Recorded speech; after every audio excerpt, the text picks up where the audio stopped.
आइए आइए, जायकेदार बिरयानी खाइए। तभी दो आदमी उसके पास पहुँचे। अरे ये क्या, बिरयानी की प्लेट 10 रुपए? जी हाँ, 10 रुपए प्लेट। कुछ ही देर में उसके ठेले पर भीड़ लग गई और एक बूढ़ा आदमी सबसे आगे आया। बेटा, एक प्लेट मुझे भी दे दो, मैं बहुत दिनों से भूखा हूँ। मुझे खाना खिला दोगे तो तुमको बहुत पुण्य मिलेगा। बाबा, मैंने पुण्य बहुत कमा लिए, उनकी ही बदौलत तो यहाँ खड़ा हूँ। अगर पाप किए होते ना तो अब तक खूब पैसे इकट्ठे कर लेता। चलो पीछे हटो। लाओ भैया, एक प्लेट हमें भी दे दो। उसने प्लेट में बिरयानी निकाली और सभी ग्राहकों को एक एक थमा दी। अरे वाह, कितनी स्वादिष्ट बिरयानी है। हाँ सही कहा, 10 रुपए के हिसाब से तो ये बहुत ही स्वादिष्ट है। मैं तो रोजाना यहीं से बिरयानी खाऊंगा भैया। तभी दो ग्राहकों ने बिरयानी खत्म की। लो भैया। लाओ भाई साहब, आप दोनों के 60-60 रुपए हुए। अरे ये क्या, 60 रुपए कौन से हिसाब से भाई? यहाँ सामने ही तो तुमने लिखा हुआ है 10 रुपए प्लेट। हाँ बिल्कुल सही लिखा है, 10 रुपए प्लेट ही है, लेकिन इसके अंदर तुमने 50 रुपए की बिरयानी खाई है, उसके पैसे भी तो जोड़े जाएंगे ना। अरे ये तो धोखाधड़ी है भाई। ये सुनकर तीसरे और चौथे ग्राहक को फंदा लग गया। उसने सभी से इसी तरह 60-60 रुपए लिए और पूरे दिन उसने इसी तरह हजारों रुपए कमा लिए। इसे कहते हैं धंधा करने का तरीका, 10 रुपए की प्लेट। इसी गांव में महेश नाम का एक आदमी भी अपने परिवार के साथ रहता था। महेश मेहनत मजदूरी करके पैसे कमाता और उसकी बीवी नंदिनी अपनी सासू माँ के साथ मिलकर घर संभालती थी।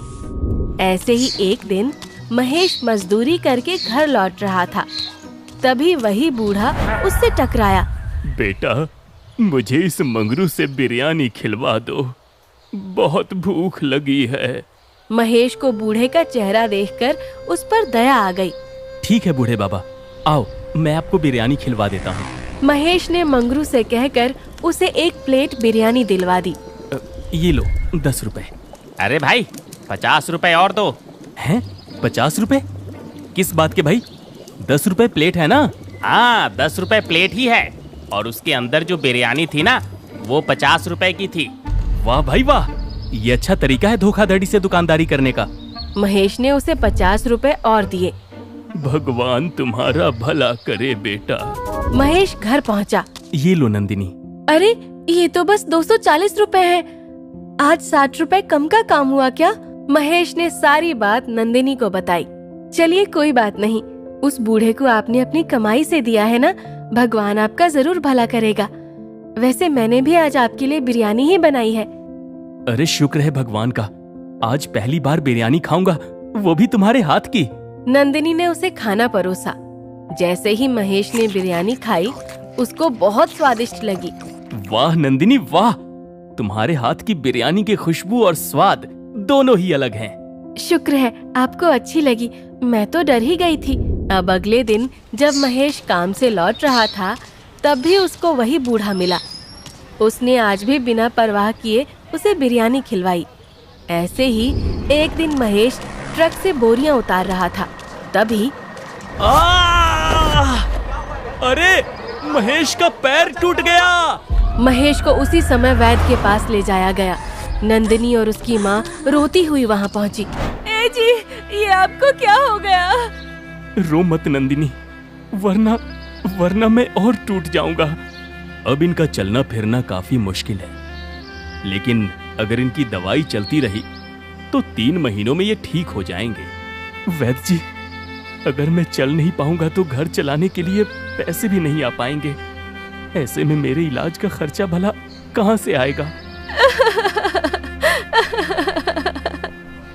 ए जी, आप फिक्र मत कीजिए, भगवान जरूर कोई रास्ता निकालेगा। नंदिनी महेश को लेकर घर आई और सोचने बैठ गई, ऐसा क्या काम करूं जो घर में पैसे आए और महेश का इलाज भी हो जाए। कुछ समझ नहीं आ रहा।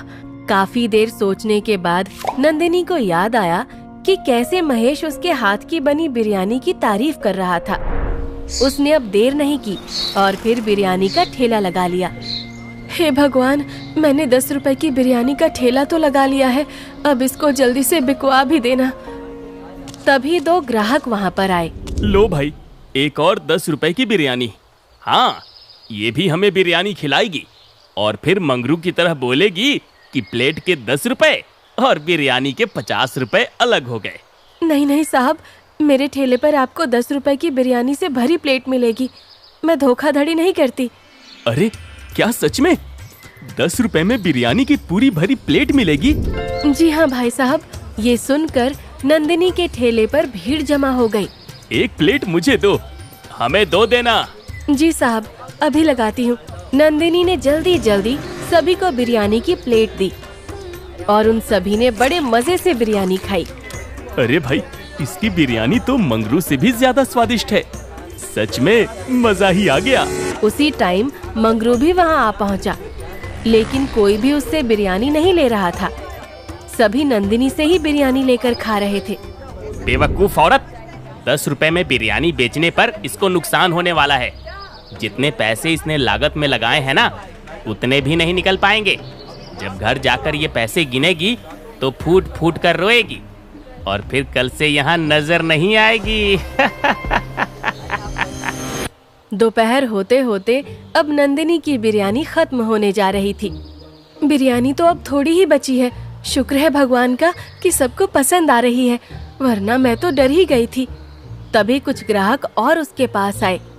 जल्दी से हम सभी के लिए एक एक प्लेट और लगा दो। भाई साहब, आप सबको तो नहीं दे पाऊंगी, अब बिरयानी खत्म होने वाली है। तभी वो बूढ़ा उसके पास आया। बेटी, जरा सी बिरयानी मुझे भी खिला दो। मैं बहुत दिनों से भूखा हूँ, मेरे पास पैसे भी नहीं है। कोई बात नहीं बूढ़े बाबा, आप पैसे मत देना। नंदिनी ने उस बूढ़े आदमी को बिरयानी की एक प्लेट दी।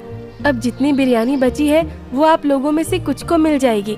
ये कहकर नंदिनी ने एक एक करके सबको बिरयानी देना शुरू किया। लेकिन एक चमत्कार हुआ, उसने सभी को बिरयानी दे दी और उसके बाद भी पतीला खत्म नहीं हुआ। अरे, ये बिरयानी अभी तक खत्म क्यों नहीं हो रही? कुछ देर पहले तो आधे में से आधा पतीला बचा था, अब उससे भी ज्यादा दिख रहा है। कितनी बिरयानी लाई है इस पतीले में? ये शाम हो गई लेकिन अभी तक खत्म नहीं हुई। वो बूढ़ा नंदिनी को हैरान देखकर रहस्यमयी तरह से मुस्कुरा रहा था, जैसे उसे कुछ मालूम हो। नंदिनी की रात तक काफी अच्छी कमाई हो गई और वो अपने घर वापस पहुंची। उसके हाथ में नोटों की गड्डी देखकर महेश और उसकी माँ खुश हो गए। देखो महेश, मैंने आज कितने पैसे कमा लिए। अरे, इतने पैसे सिर्फ 10 रुपए की बिरयानी बेचकर? हाँ महेश, मुझे तो खुद अंदाजा नहीं हुआ। जितने पैसे बनाने में लगे थे उनको निकालकर मैंने 3000 रुपए अलग से कमा लिए। चलो, ये तो बहुत अच्छा हुआ। अब अगली सुबह फिर से नंदिनी ने अपना ठेला लगाया और सबसे पहले वही बूढ़ा बिरयानी खाने आया। उसके बाद ग्राहकों की भीड़ लग गई। ये क्या? ये तो फिर से अपना ठेला ले आई। इससे कोई नुकसान नहीं हुआ? नंदिनी रोजाना ठेला लगाती और उस बूढ़े को मुफ्त में बिरयानी खिलाती और उसकी बिरयानी रात तक खत्म भी नहीं होती थी और वो अच्छे पैसे कमाने लगी। मंगरू अब नंदिनी से जलने लगा था। एक दिन एक बूढ़ी नंदिनी के ठेले के आगे से गुजर रही थी। तभी उसकी कमर में मोच आ गई। आ, आ, आ। अरे बूढ़ी अम्मा, क्या हुआ आपको? नंदिनी अपना ठेला छोड़कर बूढ़ी की मदद करने उसके पास चली गई। तभी मंगरू अपने हाथ में एक डब्बा लेकर आया और उसने वो पूरे का पूरा डब्बा नंदिनी की बिरयानी के पतीले में डाल दिया। आज के बाद ये नंदिनी अपने ठेले पर बिरयानी नहीं बेच पाएगी। और वापस अपने ठेले पर आ गया। नंदिनी भी उस बूढ़ी को टांगे में बैठाकर वापस अपने ठेले पर आ गई। कुछ देर बाद जितने भी लोगों ने नंदिनी की बिरयानी खाई थी, सभी के पेट में दर्द हो गया। करीब 12 लोग पेट के दर्द से जूझते हुए वैद्य के पास पहुँचे। अरे, बहुत तेज दर्द हो रहा है। अरे, इतने सारे पेट के दर्द के मरीज? वैद्य ने सबको दवाई दी और उन्हें थोड़ी राहत मिली। तभी मंगरू वहाँ आ पहुँचा। क्यों भाई, आ गया बिरयानी का मजा। क्या मतलब है तुम्हारा? तुम सभी उस नंदिनी की 10 रुपए की बिरयानी बहुत चाव से खाते हो ना, ये सब उसी का नतीजा है।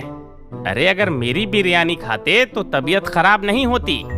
हाँ, मंगरू सही कह रहा है। हम सभी ने उसी की बिरयानी खाई थी, तभी हमारी तबीयत बिगड़ी।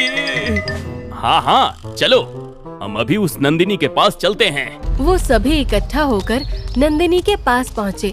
नंदिनी, तुम्हारी बिरयानी खाकर ही हमारी तबीयत बिगड़ी है। नहीं, ऐसा नहीं हो सकता। मैं तो मेरी बिरयानी में उम्दा किस्म के चावल लगाती हूँ। नहीं, ये झूठ बोल रही है। तभी इसकी शिकायत महाराज से करो, तभी ये अपना जुर्म कबूल करेगी। ये सुनकर नंदिनी बुरी तरह डर गई। वो उसी समय मंदिर गई और भगवान से गिड़गिड़ाकर बोली, भगवान, मैंने कम पैसों में बिरयानी खिलाकर लोगों की भूख शांत की है और उसका मुझे ये सिला मिल रहा है। तू जानता है कि मैंने कोई गलत काम नहीं किया। तू महाराज के सामने मुझे गलत साबित मत होने देना, मेरी इज्जत बचा लेना। उसकी वो बातें बूढ़ा भी वहीं छिपकर सुन रहा था। अब मंगरू सभी आदमियों को लेकर महाराज के महल पहुंचा। तुम सभी लोग अंदर नहीं जा सकते, सिर्फ 2 लोग ही जा सकते हो। ठीक है, मैं एक को साथ ले जाता हूँ। अगर महाराज कहेंगे तो तुम लोगों को भी गवाही के लिए बुलवा लूंगा। मंगरू एक आदमी के साथ दरबार में हाजिर हुआ। महाराज की जय हो।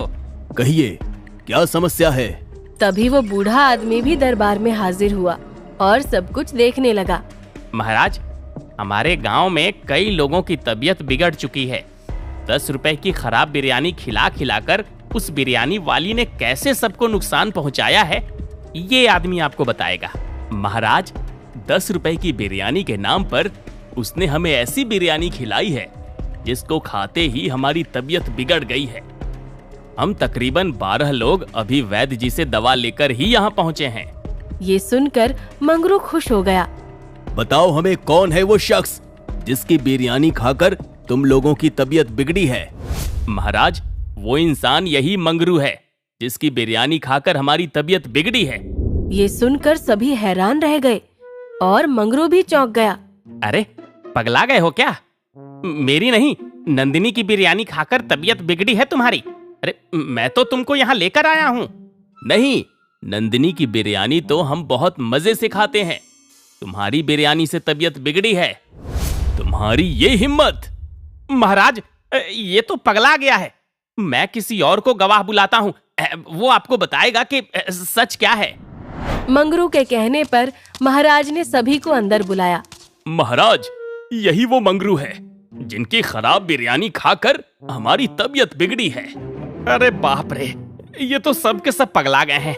मंगरू, हम तुमको 1 माह कैद खाने में रखने की सजा सुनाते हैं। अरे बाप रे! मंगरू को कैद खाने में डाल दिया गया। अगले दिन सभी ग्राहक नंदिनी के घर के बाहर जमा हो गए। नंदिनी, बाहर आओ, बाहर आओ भाई। नंदिनी, ये सभी लोग हमारे घर के बाहर जमा क्यों हुए हैं? मेरी बिरयानी खाकर सबकी तबीयत बिगड़ गई है, इसलिए ये सब शायद मुझे पकड़कर महाराज के हवाले करना चाहते हैं। अरे बाप रे! ऐसे कैसे ये इल्जाम तुम पर लगा सकते हैं? चलो मेरे साथ बाहर चलो, मैं इनसे बात करती हूँ। अब माँ नंदिनी को लेकर बाहर निकली। देखिए, मुझे पता है कि आप सबको बहुत परेशानी हो रही है, लेकिन मैं अभी भी कहती हूँ कि मैंने ऐसा कुछ नहीं किया जिससे आपके स्वास्थ्य को नुकसान पहुँचे। ये सुनकर सभी ने एक दूसरे का मुंह देखा और एक आदमी बोला, नंदिनी, हम सबकी तबीयत तो उस मंगरू की बिरयानी खाकर खराब हुई थी। हाँ, और उसे हमने महाराज के यहाँ कैद खाने में डलवा दिया है। क्या सच में? हाँ, और हम लोग यहाँ जमा इसलिए हुए हैं कि हमें तुम्हारी बिरयानी खाने का मन है। तुम जल्दी से अपना ठेला निकालो और हम सबको अपनी 10 रुपए की बिरयानी खिलाओ। ये सुनकर नंदिनी खुश हो गई और फिर से बिरयानी का ठेला लगाया और उसको अच्छे से चलाने लगी। इस तरफ मंगरू को समझ नहीं आ रहा था कि उसके साथ क्या हुआ। ऐसा हुआ कैसे? सभी आदमियों ने अपना बयान कैसे पलट दिया? तभी वही बूढ़ा आदमी वहाँ प्रकट हुआ। जो दूसरों का भला करते हैं और ईमानदारी से काम करते हैं, उनका बुरा कभी नहीं होता। तुम यहाँ कैसे आए? क्या तुम कोई जादूगर हो? कहीं तुम्ही ने तो ये सब नहीं किया? नंदिनी को बचाने वाला तो भगवान है, मैं तो बस एक जरिया हूं और कुछ नहीं। उस दिन से नंदिनी की दुकानदारी दिन दोगुनी और रात चौगुनी हो गई। उसने अब अपनी दुकान खोल ली। उससे कमाए हुए पैसों से महेश का इलाज भी करवाया। कुछ ही दिनों में महेश भी ठीक हो गया और अब वो दोनों मिलकर 10 रुपए की बिरयानी की दुकान चलाने लगे।